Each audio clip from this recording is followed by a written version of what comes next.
Саламатсызбы? Биздин каналга катталып, акыркы жаңылыктардан кабардар болуңуздар. Келечекте ата-мекен азаттык бүтүн Кыргызстан президенти ойлондурбайт.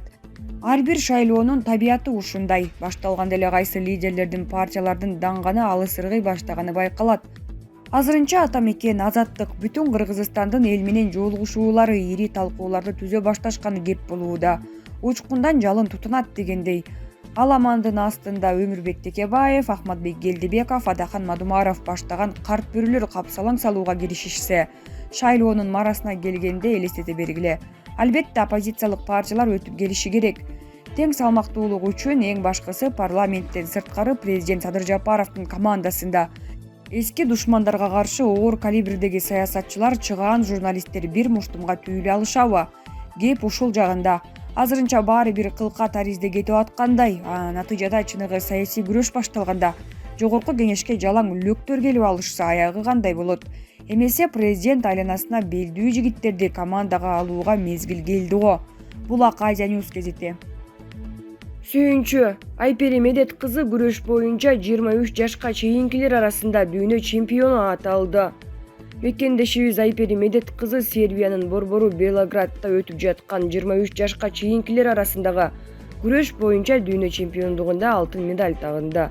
Кыргыз балбан кызы финалдык беттеште колумбиялык Татьяна Ритерия аттуу спортчу айым менен күч сынашты. Беттештин алгачкы бөлүгүндө активдүүлүк көрсөтпөдү делинип, атаандашка бир упай ыйгарылды. Ал эми экинчи бөлүктө ошол эле упай кыргыз балбан кызынын пайдасына жазылды.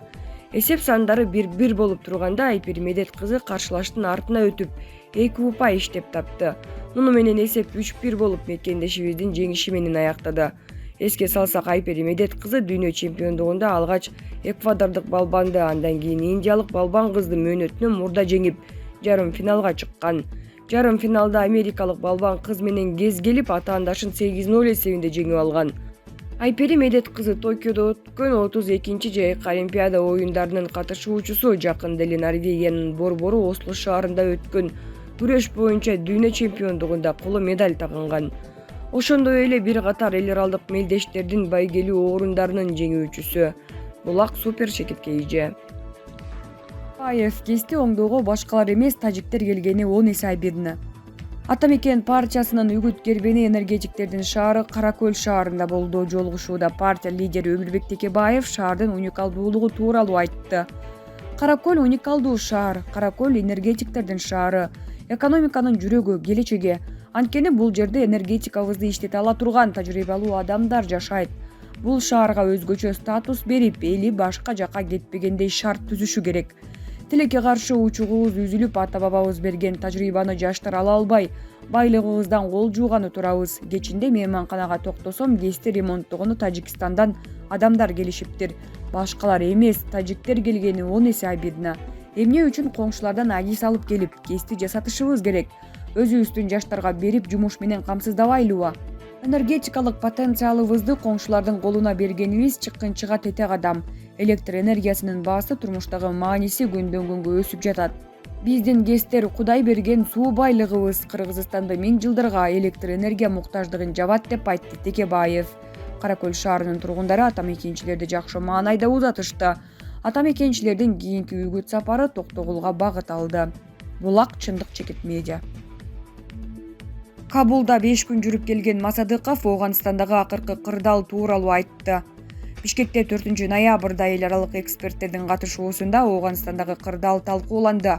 Кыргызстандын Коопсуздук кеңешинин төрагасынын орун басары Таалатбек Масадыков Ооганстандагы акыркы кырдаал тууралуу айтып берди. Ооганстанда мен өткөн жумада болуп келдим. Абал анчалык деле кооптуу эмес. Жакында биз ал жакта болгон учурда аялдар паранжа кийбей, кадимгидей эле жоолук салынып, айрымдары бет кап, бирөөлөрү бет капсыз жүрүшкөнүн байкадык. Мектептер иштеп жатат, айырмасы эми балдар менен кыздар өзүнчө окушат. Мындан тышкары менин буудагы тааныштарым түнкү саат 11лерде эч кандай коргоочуларсыз эле келип, жолугуп кетишти. Белгилей кетүүчү жагдай, ЖММКларда айтылып жаткан айрым маалыматтар чындыкка дал келбейт, деди ал. Булак Говори Чекит ТВ.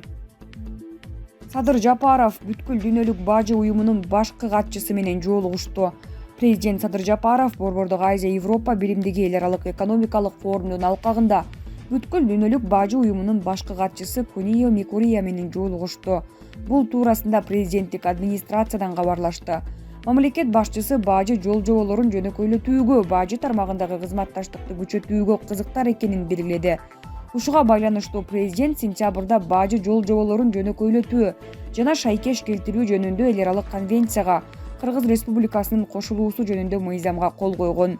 Анын айтымында жакын арада Кыргыз жергесинде уюмдун аймактык кинологиялык борбору ачылат. Биз баарыбыз өлкөнүн жогорку географиялык потенциалын билебиз. Пандемия шартында өлкөбүз жүк ташуу жол жоболорун болушунча жөнөкөйлөштүрүп, товарлардын эркин жүрүүсүн камсыздады, деди президент. Өз кезегинде бүткүл дүйнөлүк бажы уюмунун башкы катчысы Кыргыз Республикасы менен кызматташтыкты жогору бааларын белгиледи. Анын айтымында 2019 жылдан бери Бишкекте уюмдун регионалдык окуу борбору бажы кызматкерлеринин квалификациясын жогорулатуу боюнча ийгиликтүү иш алып барууда. Булак супер чекит KG.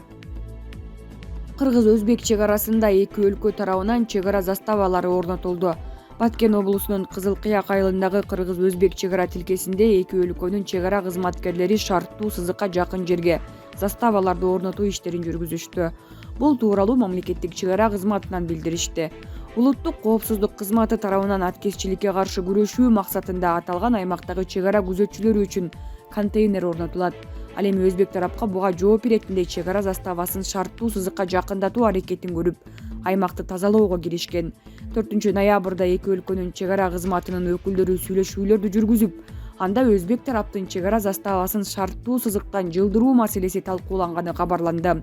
Жолугушуунун жыйынтыгында өзбек тараптын чек ара заставасы мурдагы ордунда кала турганы макулдашылды деп айтылат маалыматта. Ошондой эле 8 ноябрда чек арадагы кыймылдын маршрутун белгилөө үчүн эки өлкөнүн өкүлдөрүнүн жолугушуусу пландалганы айтылды. Учурда Кыргыз-Өзбек чек арасында абал туруктуу экендиги кабарланды. Булак супер чекит KG. Мирзиёев Өзбек-Кыргыз фондун түзүү жөнүндө жарлыкка кол койду. Өзбекстандын президенти Шавкат Мирзиёев Өзбек-Кыргыз өнүктүрүү фондун түзүү жөнүндө жарлыкка кол койду. Бул тууралуу Өзбекстандын Адилет министрлиги билдиргенин бир катар маалымат булактары жазды. Айта кетсек, бул фондду түзүү боюнча өкмөттөр аралык макулдашууга ушул жылдын 11 мартында президент Садыр Жапаровдун Ташкент шаарына жасаган иш сапарында кол коюлуп, 18 августта Кыргызстан тарап ратификация кылган. Шавкат Мирзиёевдин буга чейинки жарлыгы менен фонддун иштеп кетүүсү үчүн жоопкерчилик Өзбекстандын инвестициялар жана тышкы соода министрлигине жүктөлгөн. Башкы штабы Бишкек шаарында жайгашкан. Фонддук уставдык капиталы $50 миллион башталат. Бара-бара $200 миллион да ашыруу мерчемделүүдө.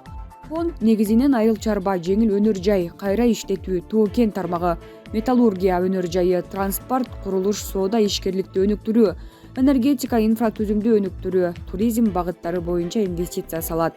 Булак Марал ФМ чекит KG.